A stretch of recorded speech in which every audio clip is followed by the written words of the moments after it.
Hey guys, and welcome to the 10th edition of the March of Ides that we started doing. We called it March of Ides of March. I accidentally called it March of Ides in the videos And then we that we've started been. to say that this is what it is. I'm sorry, March of Ides, because we want to make the Ides great again.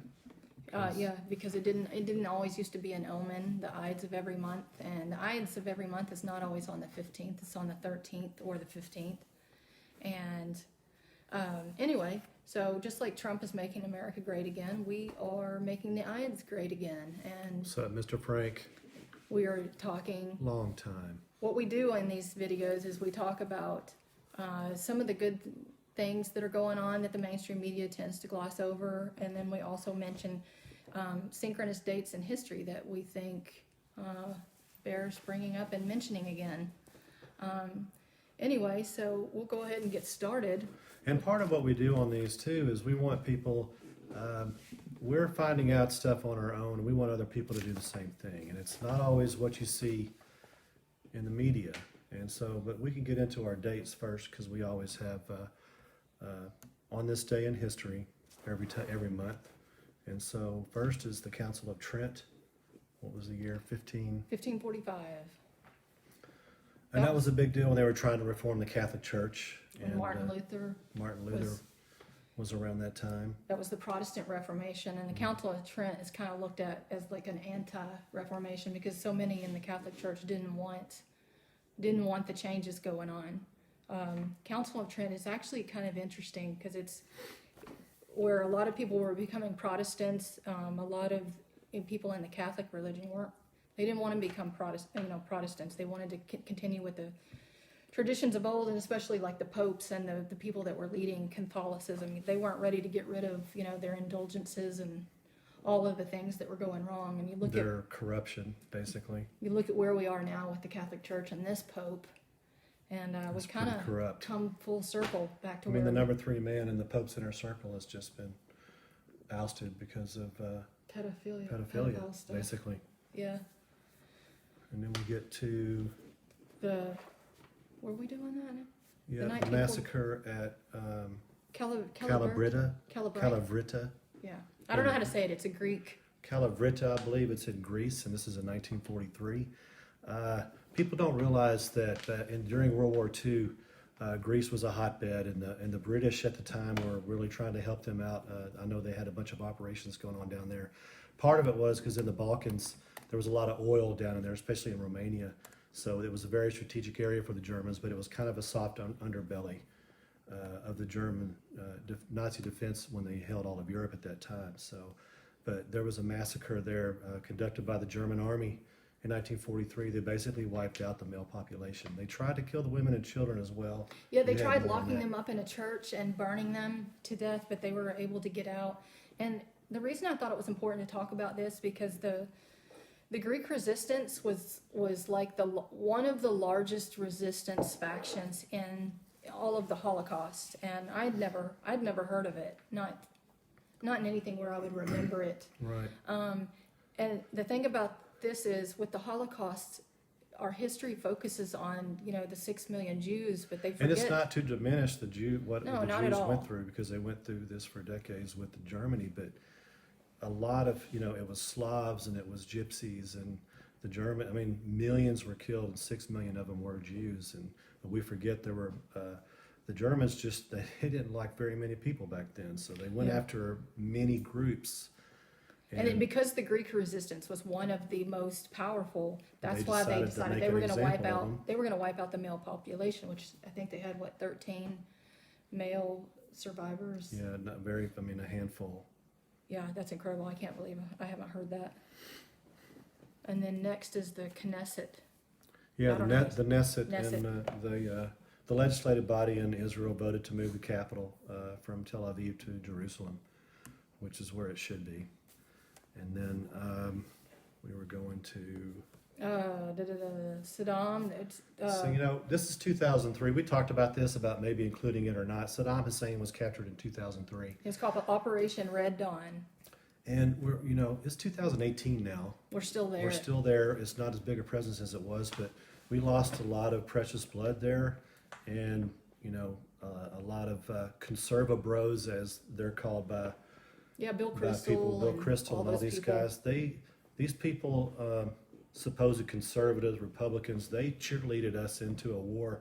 And I'll admit, in 2003, I got caught up in that stuff. But now, Yeah, I did when too. we look back and you see how things turned out and what was going on before, we're going to get into the FBI here in detail later. Yeah, but you think about that. It's some of this- 2003. Would we have signed up if we knew in 2018, going on 2019, that we would still be there? Right. We're still losing men and And in women. Afghanistan. And would you say that they're better off?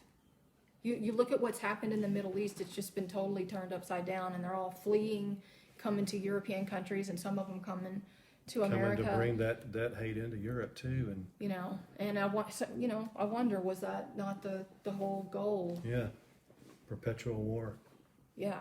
Also, 1971, Roe v. Wade was filed, and how interesting, and how the timing on that. Now that Brett Kavanaugh has betrayed his supporters, we weren't asking him to overturn Roe v. Wade. Right. We were just talking about can we discuss defunding? Right. And he couldn't even do that. So that, I don't think that's a good sign. Doesn't bode well for what we thought we had But we'll see. fought for. But who knows? And so we're going to get into mostly about, we call it Mueller's Mafia. And Yvonne's done some great articles on the blog, redpillsentinel.com, that you guys need to check out.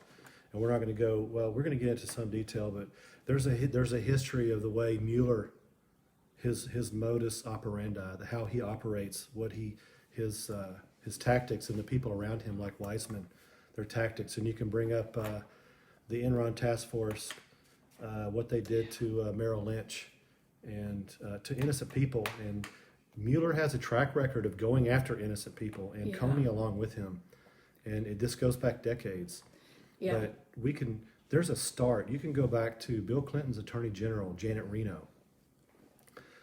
Before she was Attorney General, she was a state's attorney in Dade County, Florida. And I don't know how many people remember, but back in the 80s and into the 90s, there was these big daycare scare stories. It was a Salem witch hunt in the 80s, transplanted from the 1600s, where there were satanic rituals in all these daycare centers. And ground zero of that, you could say, was Dade County with Janet Reno. And they went after some people. There's a man in bars, behind bars still from that time, that these people were convicted on what 4 and 5 year old children said and what they were coached into saying. There was a lot of bad things of it. Get back to the tactics of Bob Mueller.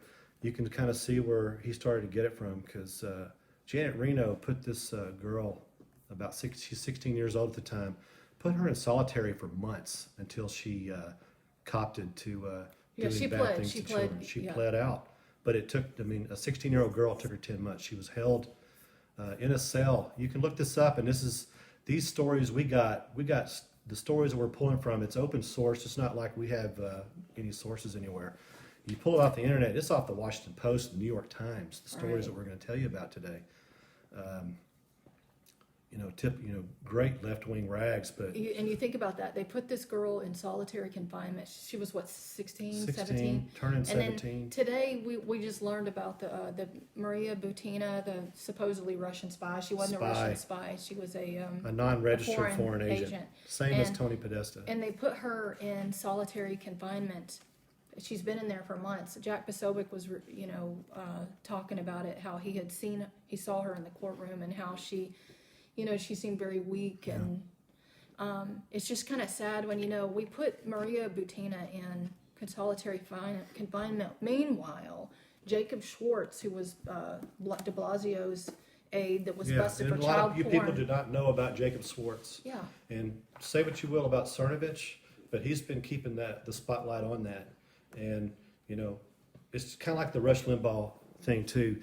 People hate Rush Limbaugh, they hate Cernovich, but they don't actually listen to him. They listen to what other people say about him. Right. But Cernovich has shown a light on this Jacob Schwartz guy, an aide to Bill de Blasio.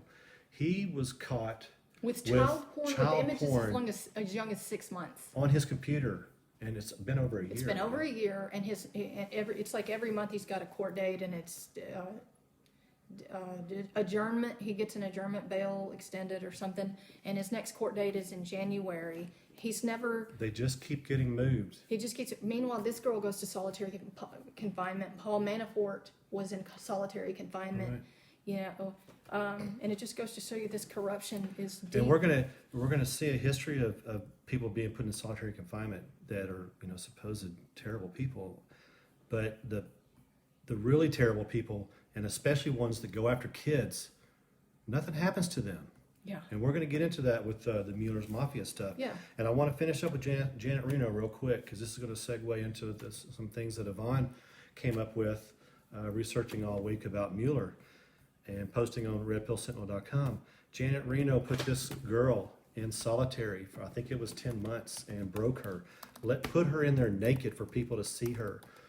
Cold washed her, you know, made her have cold showers, and they would, she said she would have her period, and they would just come and give her a cold shower and throw her back in the cell. No and blankets, actually, no bed you or can, anything. when you research it, you can Google this, and what you're talking about, she did a thing with PBS PBS Frontline, this year, where they she interviewed talked her, about and that. she's talking about all these things that went on, and knowing what we now know about how corrupt our government is, it's not hard to believe. And then you look at Janet Reno's tactics and what she does, and let's see where we start to see Mueller, and it could be even sooner. We could probably, it's a huge rabbit hole you could go down looking at all this stuff, but Janet Reno gets to be Attorney General of the United States, and let's just, you know, you can look up Janet Reno, and we can forget about all the stuff she did during the Clinton administration and killing 70 plus people At at the Waco, compound in Texas, and was it Ruby Ridge? Waco, Ruby Ridge was the Randy Weaver Right. dude, and they shot the mom with holding the baby. Yeah, Waco but was the. killed those people in Waco. But what she did here, if you. Yeah, she broke this girl and got her to confess to something that she didn't do, and they used you need Google Janet Reno daycare, and you can see all kinds of stuff with this. And so we get to Janet Reno as AG for Bill Clinton, and this just, you know, guys, this so happens to be it's a Democrat president at the time, Democrat AG. It doesn't matter, and I want to go. You can go through the George W. Bush years too.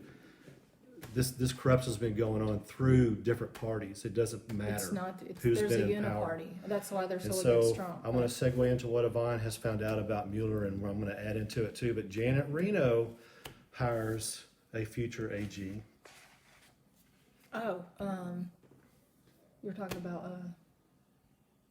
I just brain farted. You're talking, Under Obama. oh, under. Eric Holder. Eric Holder is a guy working at Janet Reno's Justice Department. And who does he pick out of in San Francisco to be a U.S. attorney, a bright star, for California, rising guy yeah, for SFO. California in San Francisco? Bob Mueller. Yeah, time out. So, whenever you heard that they were going to appoint Mueller as the special counsel, the mainstream media and a lot of elected Republicans, they all came out and said, you know, he's somebody that both sides respect. Oh. He's honorable, respectable. And now they keep and saying he's nonpartisan. lifelong Republican. Yeah, they'll say lifelong Republican, but he's, you know, nonpartisan. He's fair. Well, he was appointed because Eric Holder saw potential in him. Something in him. So as Eric Holder's working under Janet Reno, he refers Mueller to Bill Clinton to be the U.S. attorney out in San Francisco. So he does that, and I've got. And he picks up Comey about this time also. Yeah, because there's an article from the Washington Post titled "Brothers in Arms: The Long Friendship Between Mueller and Comey," and there's a quote in here. He and Mueller. The article goes on to. Okay, both men were educated at Virginia College of William and Mary. College of William and Mary.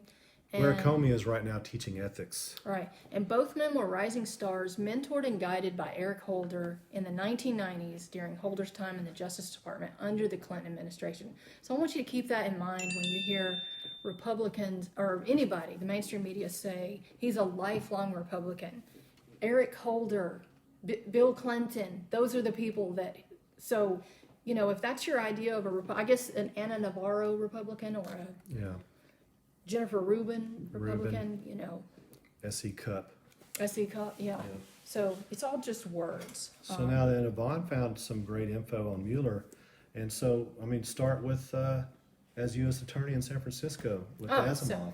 Oh yeah, Asimov. But before that, when he was after his first big case was about Hell's Angels, which I'm not gonna go into. You can go to I put Red Pill Sentinel in the title, and you can go like the first 6 or 7 posts on different scandals that Mueller's been in charge of, and one of them was Hell's Angels. And the only thing I'll say about that is, if you remember the Hell's Angels trial not long ago, within the last few years, where it turns out the FBI was had like 7 or 8 undercover agents. This is a common thing that we're going to get into with Mueller's mafia throughout. Huge, I mean, terror attacks and things that have happened in the recent, last 10 years. The FBI knew. They were known to the FBI. Not only did they know, they were like in the midst of it. They were like almost leading it maybe. But anyway, with the Hell's Angel thing, there was racketeering charges. There were all kinds of charges. Not a single conviction. It was a jury trial, and actually it had been a jury trial that had gotten, for some reason there was a second trial. I can't remember because the first one was dismissed or what happened, but it was the second trial, and even then, 0 convictions. That's with Mueller, but he quickly learned how to get better at, lying At or prosecutorial forging misconduct, evidence. he got better at that. Right. So then you move on to, there's several different scandals on the website I'm not going to talk about. I hope you go and read them because it'll tell you actually who Mueller is. But the next one that Mueller was involved in, which kind of mirrors what's going on with Jeffrey Epstein. Jeffrey Epstein, I don't know if y'all know, is, a big-time serial child rapist. Before Jeffrey Epstein, there was David Asimov, and David Asimov was Isaac Asimov's son, the science fiction writer. His house was raided in, I think it was 1998, because he had taken his computer to a computer repair shop, and this dude saw child porn on it, so they raided his home. And when they raided his home, they found one of the biggest stashes of child porn that California had ever. Didn't the main detective say, you think of it, it was on there? Yeah. Beasts, kids. People. They said they didn't have enough people working at there was not enough manpower that could have looked at all of it. And so the police are the ones investigating it. And but they it gets, raided the home and they found like video editing equipment. Oh yeah, it wasn't just that he possessed this child porn. It was like a child processing place where he edited videos and uploaded it. They also found homemade videos of him with children, which, they never investigated that part of it. But anyway, the local police were investigating it, and then it was taken over by the FBI, and at the behest of Mueller, U.S. Attorney in San Francisco, he was leading it. And so what happened was, to make a long story short, he got off with 6 months. He served 6 months. So he was raping children, homemade videos. Not to mention, he had like 3,000 videos and like 4,000 discs of child porn images, and whatever setup he had there was something else. He was like I don't know what either a distributor or it was much more than just someone that was consuming. So he got away with it. He got 6 months, which makes sense when you get to Jeffrey Epstein, where about the island that he owned. They may not. Jeffrey Epstein is a billionaire who basically flew, they call it the Lolita Express, his private plane. They flew underage girls to this island so that elite, which I use elite in the most derogatory, sarcastic way I can. These people were going to this island to have sex with underage girls. And Bill Clinton went to this island 26 times. They know this, and he did it without his Secret Service protection. Yeah, he dropped his Secret He Service dropped protection. This is all, like, you guys can read this. This is not like on some right-wing website. You can read this in mainstream media outlets. Hillary Clinton has been to She this went there island. 6 times. What the hell she was going there for, I don't know. But this man was just in the news lately. There was a settlement with some of the Yeah, victims. there was some victims, there was several victims that had sued because they were not aware of, when the government made the deal with him that they made, which he got like 12 months, he served 12 months out of an 18-month sentence, which is nothing. When you consider the fact there were 40 girls Yeah. making the charges, they ended up. But they gave him that plea deal and did not even inform the victims They didn't inform, the victims didn't of know. the plea deal. So recently, these And this victims. was out in the Miami Herald just last week.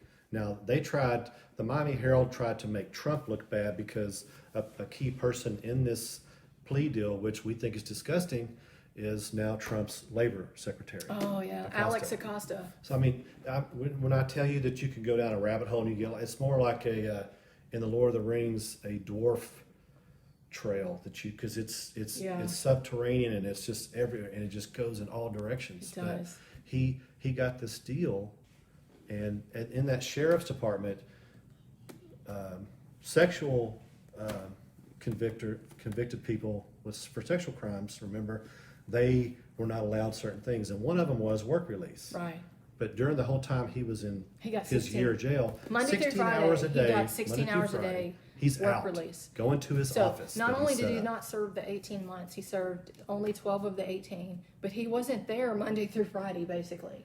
He was there to sleep during the week. And that then- deal was mainly a lot because Acosta was more concerned about accommodating his lawyers, Epstein's lawyers, which include 2 people that, everybody deserves a defense attorney, but Ken Starr was one of them, Alan Dershowitz. and Alan Dershowitz was one of them. And I just wonder, he's entitled to his defense, but, and I guess they're going to do whatever they can for their defendant, which they're supposed to do. But they, Acosta, the current labor secretary, went with this deal knowing that he was cutting out all the victims as Right. part of it. They're supposed to be informed, and, Right. and they're supposed to be there Yeah. when it comes down, and they They were not aware of it. So they were not aware of it. They until after the fact. sued, and their trial date was last week? It was last week, and Or the hearing or whatever when it came. and it was- miraculously, there's a $400,000 settlement. did they say how I much? think I thought. I heard don't think they 400. named the price. I thought I saw 400,000.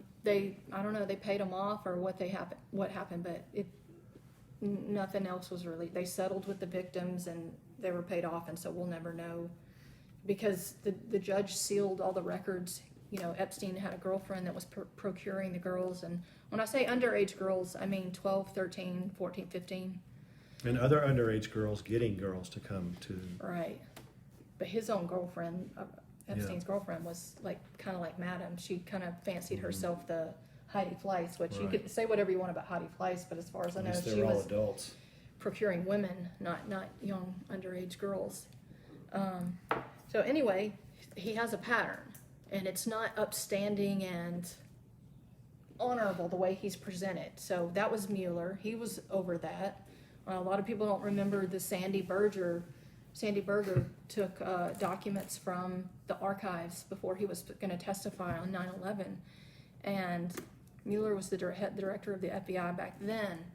And not only did he, And this is 2002, 2002 2001, or 3, 2002. and two or 3, For the 9/11 Commission.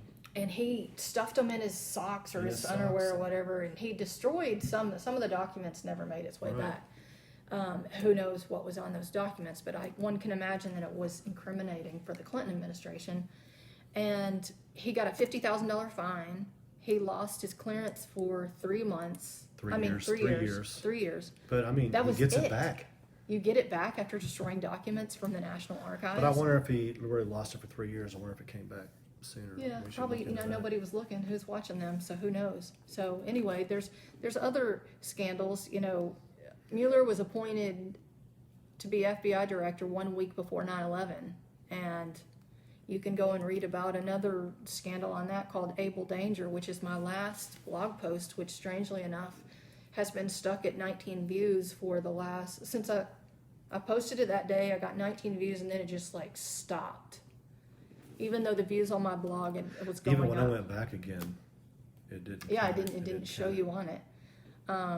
But it's a real interesting thing. You should go back and read the Able Danger, because a lot of what they're doing to General Flynn now, they did to a Lieutenant Colonel Anthony Schaefer, because he was actually one of the ones blowing the whistle on the Able Danger program. And so he's got a pattern. This is when Trump had tweeted that Mueller is not the man that you think he is, and he's really not. Which is why, let's be real, that's why he was appointed in the first place. It's not because he's not there to investigate Trump. He's there to cover up for deep state. Decades. Yeah, people think it's just about, Obama administration. No, it's not just about the Obama administration. Anyway. And we forgot, I think we can segue into that, because we forgot to talk about 1774.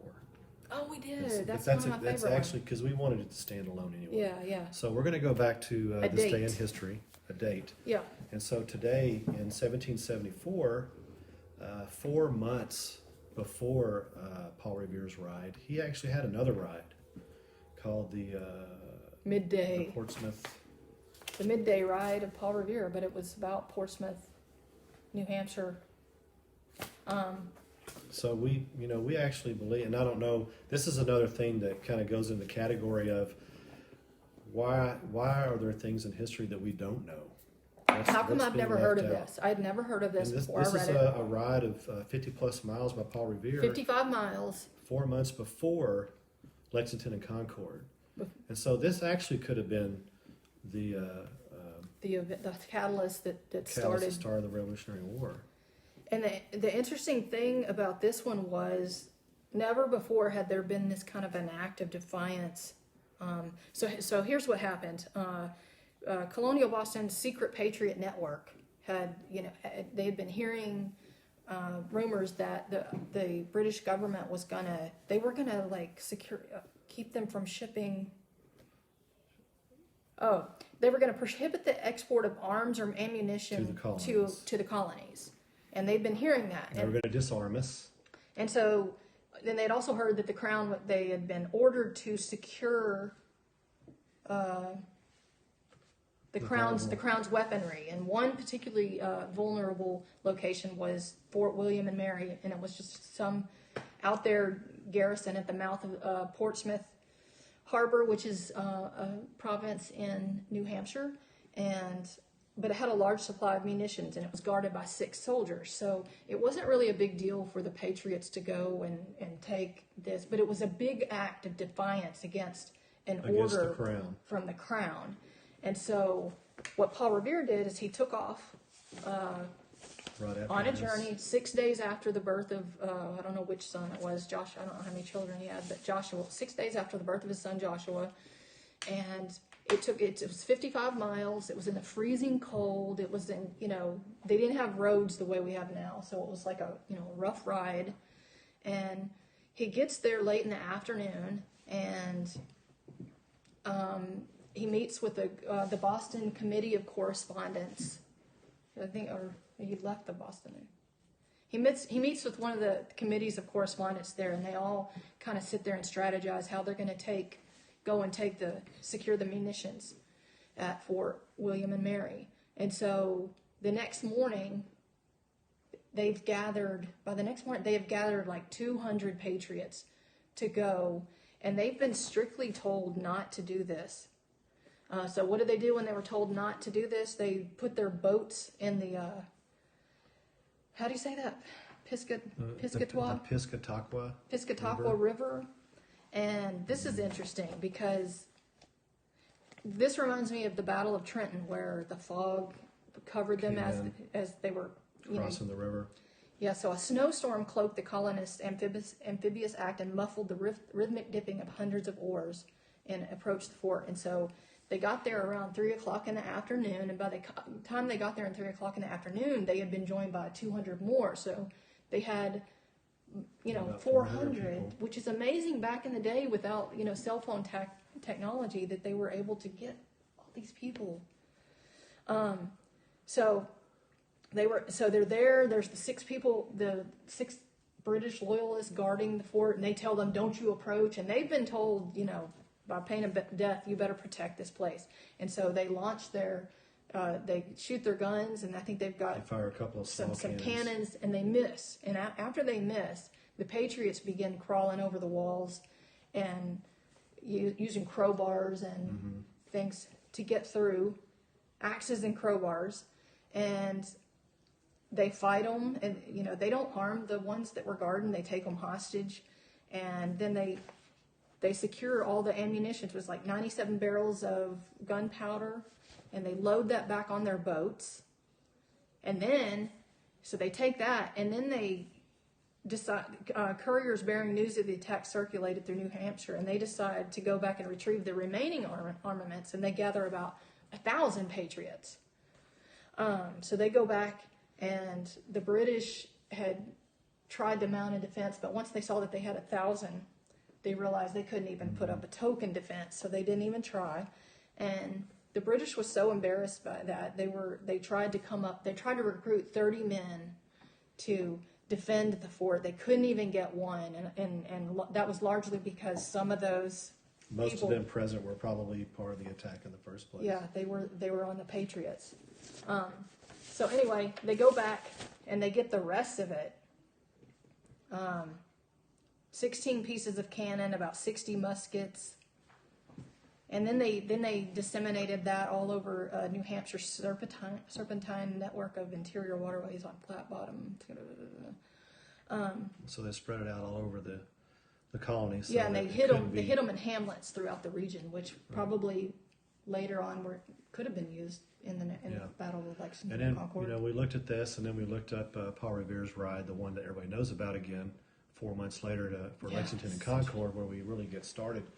And Paul Revere's ride started on a Tuesday at 10 p.m., and he arrived in Concord on the next Wednesday at midnight. So he was riding for 26 hours. 26. And, along with the communication and along with the firing, that's why they were able to overcome that fort, because after they fired their initial volley, it takes a long time to reload back in those days. You got to put Yeah. the powder, you got to, shove the thing down and stuff. And Who knew? and then there's the communication, but then the transportation.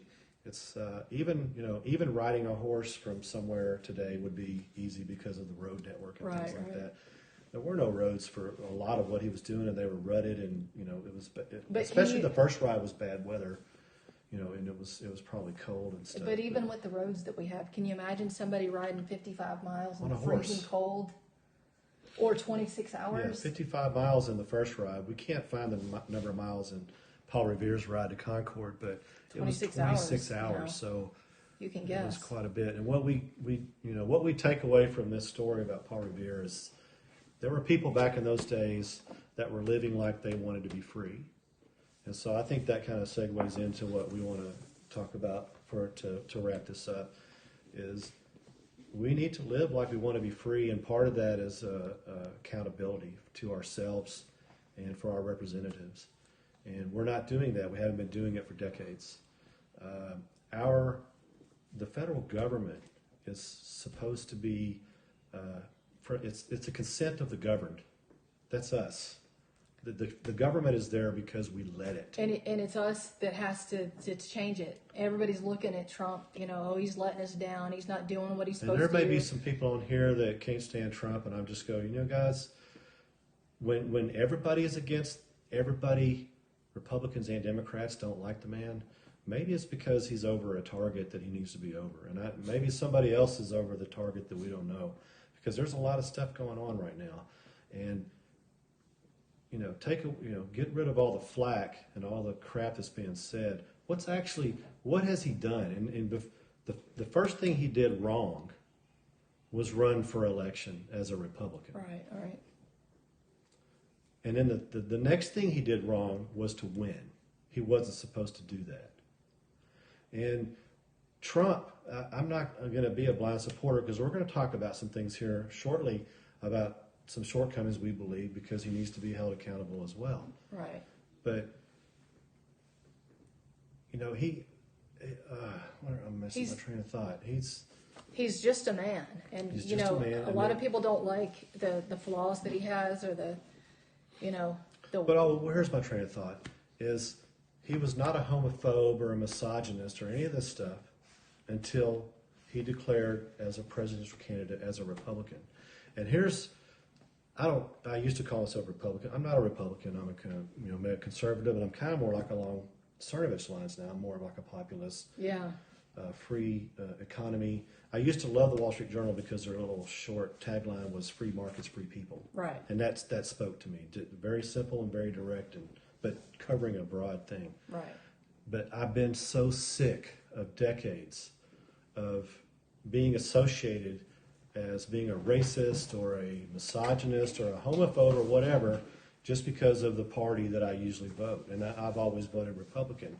But the last decade and a half or so, I've voted Republican holding my nose, because it seemed that all we're doing is they're just going up and playing a part in D.C. Yeah, it's all one big uniparty. They're just the other side of the same coin in D.C., and they all just play parts and they get their little gigs. And right. I think the Republican Party has a huge bit of Stockholm syndrome. Yeah. For being in the wilderness so long before the 90s. I don't know. I happen to wonder. But I used to think that too. And now today, me and Yvonne were talking about this. Is that, you know what? Maybe they weren't that. And I think there are a lot of these Republicans didn't go to D.C. and get corrupted. They were corrupt before they got there. They just said what they needed to say to get elected. Right. And with Trump, the transition from Obama to Trump has just pointed out so much hypocrisy from the writers and the Bill Cristols and the National Review people. Yeah. And all that. I mean, it's Weekly Standard, which is now going under. Yeah, which is going under. I wonder why. Because you have no principles and you're just drifting in the wind. So I am so sick of being labeled just by reference of being a Republican that I'm a racist or a homo. People that know me and have worked with me know that I'm not a hateful person. And so it's just people just, oh, he's a Republican, and it's the Democrats. Yeah, the same thing. The Democrats and the Republicans both do it, but and it needs to stop.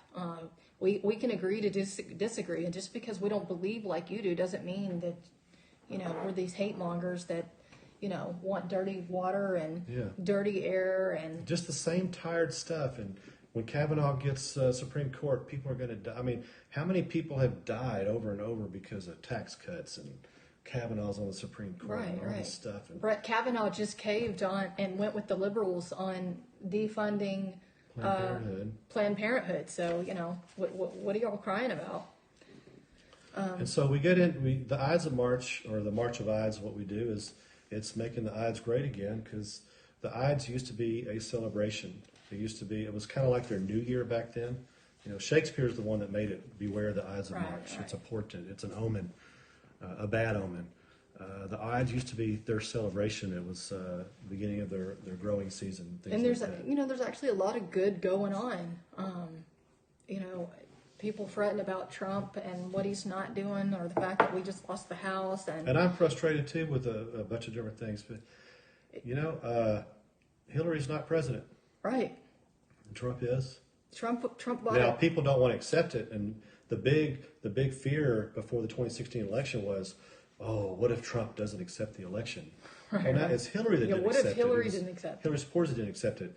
So where's the, and plus it was Obama saying, no smart person's going to say that the Russians are meddling with the election. Oh, but now that he lost, now it was the Russians' fault. Which now you look at all the charges that they've done and brought against people. Yeah, like Jimmy I love Flake. how people do like to list counts of charges, number but of people. Nothing has to do with nothing. It's all having to do with stuff before the presidency, and it's stuff that has nothing to do with Trump. Most of it, right? And of course back to Mueller, indicting 12 companies from Russia that he knew never were going to show up. But when they did show up, they wanted to put it off. They weren't ready. They weren't. Concord something. They weren't they ready. They show up, and then Mueller's he needs time to prepare. Well, then he also says, well, they can't appear here because they haven't been properly served. And the judge is like, they're here. What else do you have? Right. We can't. So he was not even ready to go. He doesn't Right. want discovery. That's a big thing. Yeah. So there's good things going. China is actually caving on tariffs. Yeah, I remember when they made fun of Trump because he called himself Tariff Man, and there was all these memes with the superhero Tariff Man and how that was gonna. I remember there were problems with the stock market, and they were blaming it on all this stuff with China. Yeah. Well, guess what? China's caving. They're gonna. But then there'll be good news about China 2 days later, and the stock market will jump up. It's going to be up and down throughout all this stuff until something's settled. But the fact remains that China's caved on tariffs, which that's the art of the deal. Mm-hmm. The Fed has raised rates how many times? Okay, how many times did the Feds raise rates during the Obama administration? Once, and it was right. and it was after the election. It was after the election, right before Trump was supposed to take office. And if you understand what the Fed does, We could do a whole other show on the Fed. yeah, you understand that was meant to hurt Trump. And then they raised the rate and it didn't do anything to the stock market. And then they kept raising. And Janet Yellen, even at some point, I read an article where she was talking about it, that they were kind of perplexed that the Fed, the rate seemed to be disconnected from the overall From what was market. actually happening So in I the was like, markets. wait a minute. So that tells me that you're trying to hurt. Because the Feds, their whole deal with the rates is supposed to be price stability and unemployment. Right. Those are the two big things. And it's just kind of divorced from that now. So it's pretty amazing that the economy has done as well as it's doing with all those raised rates. So all of you guys, disgruntled with, Trump. I'm not one of these Trump cheerleaders like Bill Mitchell that's, it's 40 chess and trust the plan. Well, he said today was the beginning of the end for Hillary Clinton, and Yeah. I don't think that's going to come. I'm not one of those guys, but I'm also with, don't be discouraged because Trump was, he bought his time. We still have time. And it's more important what you're doing. Some of you guys may not see it, but so many things have been opened up. It's the way the government has been operating, and I didn't trust the media much anyway, but now I look back, and it's horrifying what's been going on. And it's not just about Trump. He's going to be gone. This is a generational thing, and we've got to work. We've got to start doing our jobs. Ben Franklin told the lady coming out of the Constitutional Convention, "A republic, madam, if you can keep it." If you can keep and it. that's us. And we're not doing our jobs. And my representative, Trent Kelly, I don't see the accountability. The government is supposed to work for us, and it's not. And especially with the Justice Department and their. And it's us that hold our representatives and those that we have elected. They have to hear from us, and if they're not hearing from you, then I don't guess that you can complain because you're the one that holds them accountable. Because I've They're gone not just online, gonna I've do it. criticized President Trump about some things on Twitter and things, and I get people start to go. I get the most engagement I've found out lately when I criticize President Trump from other people that support Trump. Right. And it's because they don't want me criticizing Trump. And I go, look, when he's making a mistake or not doing something, I'm going to say it. It's not going to be just hero worship because he's going to be gone. Somebody's going to take his place in either 2 years or 6 years from now. And Right. it's not going to be just one man. And so we have a few things that we think Donald Trump needs to get back on. And a big part is going back on offense. But here's the thing. We got a turnover of power in the House of Representatives in the first week of January. And Democrats are talking about impeachment and all this stuff. And I go, yeah, well, we knew that was going to come. And, go for it. You want to impeach him for supposedly paying, he paid a woman before he even ran for president to be quiet about sex. Meanwhile, we have Congress, and I'm not talking Democrats or Republicans. I'm talking about Congress. All of them. 435 people. Millions of dollars. And there's 400 sealed decisions from the Office of Compliance. And look this law up. It's been going on since 1995. $17 million. There are people that have been elected to office that are gone, long gone, that we have paid out sexual harassment. They use taxpayer money. Now, the law that set this up says that when a settlement is made, and now not all of the settlements have to do with sexual harassment. So it's workplace, it's people saying somebody harassed me and was a jerk to me, and it's inane stuff like that. But there's also it's a lot. I think it's 400 sealed decisions. Yeah. But it's 240 something congressmen. So Right. some of them are multiple offenders. So the people that are going to sit in judgment of the of president. Trump for using private money to pay off a porn star. I guess what his mistake was is he should have used taxpayer money to do it for him. Then it would his be okay. mistake was that he should not have beat Hillary Clinton. So Right. From when you come from there, then But everything's the thing about with Trump was, and what won him the election was during the campaign season, and even the first 6-8 months of his presidency, is he was on offense. He did a better just job kept of them on their leading heels the and narrative. leading the narrative. And now it's like he's always on defense, and he's punching back with tweets, and that's just not going to do it. And you have all these things. You have all these things that you could be going on offense about. We still don't know what happened in Las Vegas, the biggest mass shooting in American history. Was it 58 people killed? 58 people. By an old man. Old man whose girlfriend just happened to be an FBI asset. FBI asset. And this ties into the Mueller stuff.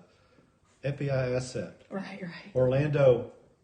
It was Orlando. a Pulse nightclub. It might have been them or San Bernardino. I can't remember. The father was Orlando. The father was an FBI asset. He was known to the FBI.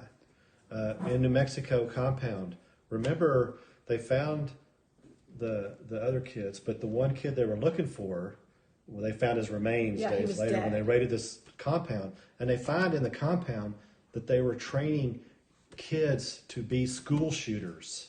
Yeah. And the story's gone. But even bigger than that, who's the one that's training them? Who's the head of that compound? It's the son of the blind sheikh. Yeah. Oh, yeah. It's the son of the blind sheikh is living in America. He's been living in America illegally 29 years. And he has a compound in New Mexico that gets destroyed 2 days after it's discovered. Yeah. And it's not even on the radar. Why is the president not tweeting about this? He could be tweeting about declassify. He said he was going to declassify several months ago, and then somebody convinced him not to declassify. They always talk, we can't, we had to redact these things because it's national security.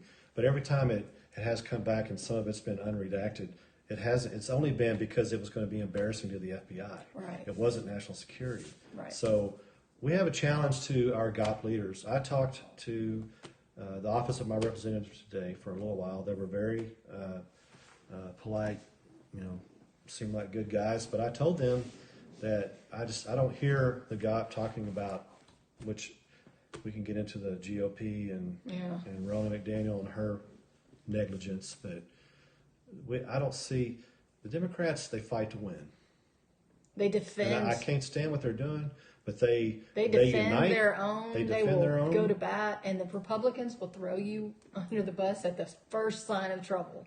And the Republicans, I kept telling the guy, I foresee in 2019 that a bunch of Republicans are going to see how the winds are blowing and then start adjusting that way.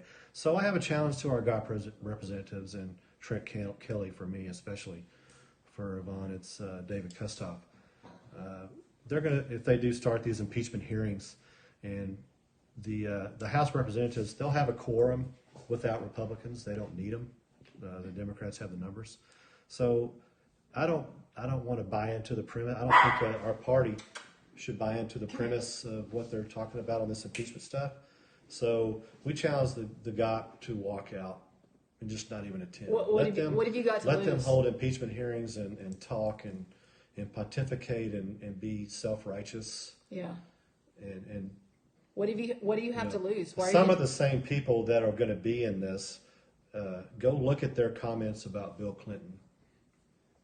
And they said this stuff shouldn't matter. Yeah, they told us that your sex life, as long as you're doing a good job, which we didn't agree with, but you know what? He got away with it. He got reelected. So he was impeached. Rules. He was impeached. Yeah. So can we just forego the impeachment and just don't even legitimize it? Don't walk out. All Republicans just walk out of the House when this is going on. Let them own it. And then, with Bill Clinton and the Monica Lewinsky stuff, do you know that Bill Clinton met in the Oval Office with Monica Lewinsky more times than he did George Tenet, his CIA director? Wow. No, I didn't know that. That figures. So that's telling. Yeah. So Trump needs to go back on offense. Also, it would be nice for Trump to defend his supporters, those of us who, wear their support on their sleeve out in the streets. The so-called Antifa that want to, I mean, they're bike lock professor gets a slap on the wrist. Yeah. Nothing happens. And it would be nice. It would be nice if the Trump would go to bat for. That's one weakness I've seen with him is with all this stuff and going into back to Mueller again. The prosecutorial discretion is a terrible tool in an evil person's hands, and I believe Mueller is an evil person because he has a track record in Comey too of protecting pedophiles. Yeah, why? Like there are, no midnight raids on Epstein's place. No, but you forget that when he was in jail, he was never in solitary confinement. Yeah. But you put Maria Butina, and you put the 17-year-old girl that Janet Reno went after in the 80s when all that Well, and they did it to Manafort. They did it to Manafort? I mean, it's a common theme with Mueller and them. They like solitary for dangerous people. Right. Dangerous white collar. And just, the stuff that he's doing to Mueller over is a case that the Justice Department actually looked at a few years ago, and they passed on it. Right. So he just resurrected it and said, okay, you're in trouble this time. And it's only because he was associated with Trump. Yeah. So, it's not right what they're doing to Trump, but I'm tired of Trump. And number one, he needs to pardon General Flynn. Yeah, and I'm tired of one thing I'll say about Bush, when the Scooter Libby stuff was going on, and that's another Mueller. He didn't defend Scooter Libby. He didn't defend him, but that's another Mueller. Mueller and Comey knew that Libby was not the leaker of Valerie Plame's identity. And who was it? They knew. Who was it? Richard Armitage. Trump pardoned him. Right, not Bush. No, Bush commuted his sentence. Okay, and I'm like, what did he do? That's a weak move. Yeah, there's so much more that he could be doing because he has so much power that he's not using. And I'm tired of seeing him as a victim. I didn't vote for a victim. So, yeah, I know that you're getting the raw end of this deal, that it's not fair. I know that, but I'm tired. I'm tired of watching my friends get beaten in the street and then, beaten in the heads with bike locks and they get a slap on the wrist and you not say anything. That's my big beef with him. He needs to go on offense. Yeah. Go back on offense. Go back to what won you the presidency. Mike Cernovich, he tweeted something. He got a lot of flack for tweeting it. He said that his vote's up in the air for 2020. And basically he's saying Trump has to win him back. Why wouldn't you say something like that? Because if we get to 2020 and we're just, still flaming still here, I'm going to be almost apathetic and I'm just. Yeah, because all of us, I'm going to be deflated. We're probably not even going to be on social media. Who knows if we'll be on Periscope. Yeah. Yeah, and so by the time he decides to release his power of declassifier or whatever it is he's planning on doing, holding in his pocket to release at some later date, it may be too late. And we're not yes men for the president. We want to help, but we want to help him. We want him to win. We want the fighter we elect. But it hasn't felt like winning in quite a while now. Yeah, but we do. There's something going on now. It's big time because somebody's over a target. I'm not sure who, but somebody's definitely. It's over multiple targets because there's so much flak being shot up into the air right now, and it's ludicrous. When you guys, instead of the emotions of it, just look at what's being said. Michael Cohen, he's being convicted for the taxi cab medallions in Chicago and not paying his taxes, and he's a sleazy dude. And but you know what? They've known about that. It's not. That's not thing. something it's new. Like I'm not defending Cohen because I don't think Cohen's a good guy at all. But let's be real. They wouldn't be going after him if he didn't support Trump. Yeah. So I'm tired of this two sets of rules type thing. But it's not. It's even worse than two sets of rules and say Hillary gets off with stuff. It's the treatment of defendants.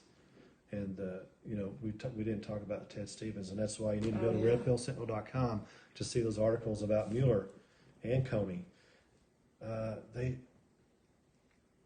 Asimov in San Francisco, one of his early cases, when was it, the 90s? 98.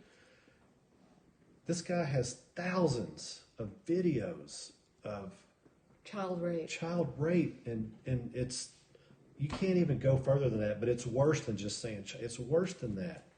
And nothing, he didn't raid his home. He didn't. Yeah, no, not raid. I mean, they did the search Early warrant and morning, stuff.